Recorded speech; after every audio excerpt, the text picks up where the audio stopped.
Years ago today, America righted centuries of wrongs when President Lyndon Johnson signed the Civil Rights Act into law. That legislation outlawed discrimination based on race, religion, sex, or national origin and signaled the official end of the Jim Crow era across America. It was a hard-fought achievement for Dr. King and other luminaries of the civil rights movement. We're joined now by Gerald, Griggs, an attorney and also the president of the Georgia NAACP. Thank you for making some time for us today. I mean, it's a remarkable anniversary when you think of everything that it did and everything that it ended.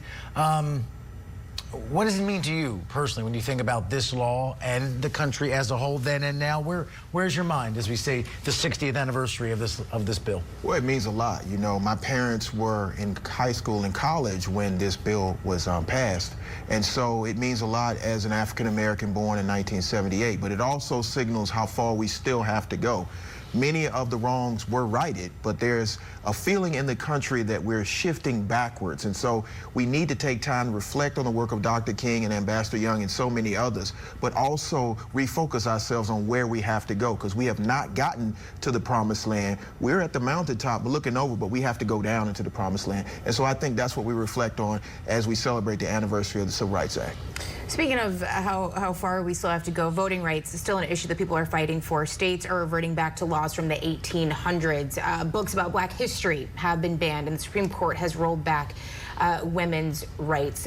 So when you hear about, all of these issues, we're in a very tense election year, and there are African Americans out there that say, I don't want to vote. I'm going to sit this one out. I don't like either person that we have. What is your message to them?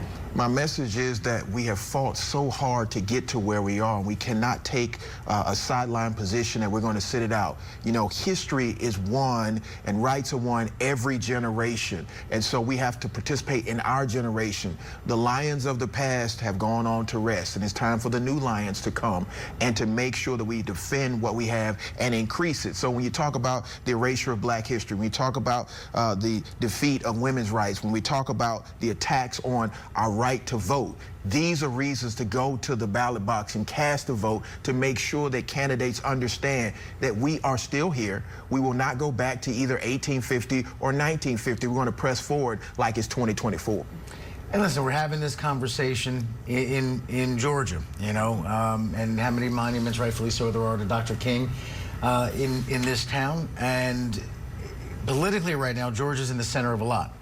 This was a state that helped Joe Biden get the presidency by 12,000 votes.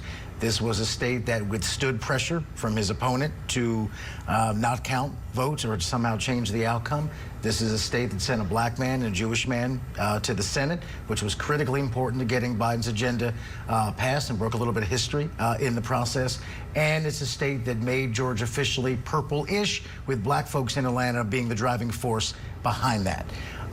Where is Georgia to you politically, and is that purple-ishness something that you think can be maintained even during a tough cycle like this one? Well, I think that Georgia didn't turn blue, it turned black. And it's still black. There are 2.2 million registered voters who are active that are African American, and they saved the democracy in the past 2 elections. So I think that it's important and incumbent upon the candidates to speak to the issues that drive Black voters to the polls. I think if you do that, they will come out the way they came out in 2018, the way they came out in 2020, the way they came back out in 2021 and 2022. So I think it's incumbent upon the candidates to speak to the voters. Now, as the president of the Georgia NAACP, I'm nonpartisan, but I'm going to talk about issues.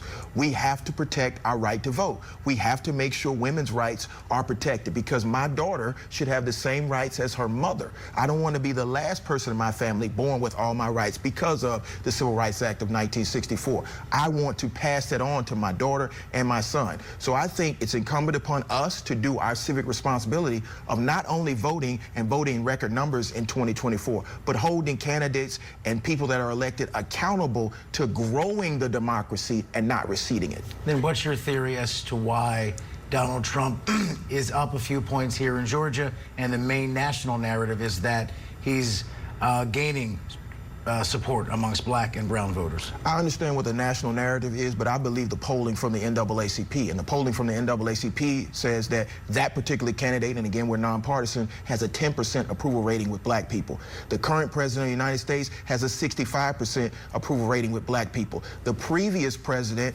President Barack Obama, has the highest rating, which is 84%. So I believe the internal polling from the NAACP, but I also believe in Georgia, and I believe the voices I hear on the street that are dissatisfied with either candidate and want to hear more about how their lives are going to be affected by reducing inflation, by making sure that voting rights are protected, by addressing police accountability, by making sure that student loan debt is forgiven. Those are some of the issues among many others in Georgia they want to hear about and want to hear solutions and not rhetoric.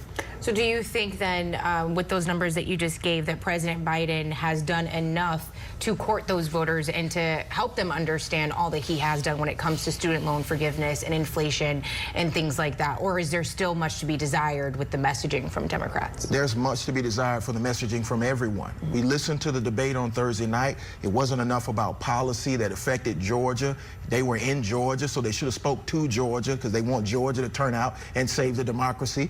And so I think that they need to speak the language of Georgians. The language of Georgians is civil rights. We are the birthplace of civil rights. We also were one of the kindling spots for the social justice movement in 2020 down in Brunswick. So I think we need to talk about those issues, talk about how this election will affect their day-to-day lives and how they can move their lives forward together by whichever candidate they choose. And a reminder, too, that in these recent years, we do live in a time where we now know clearly whatever has been done in America can be undone. So abortion can be undone. No one above the law can be undone. Affirmative action can be undone. So it's great what they did in '64. It was monumental. Can we hold it?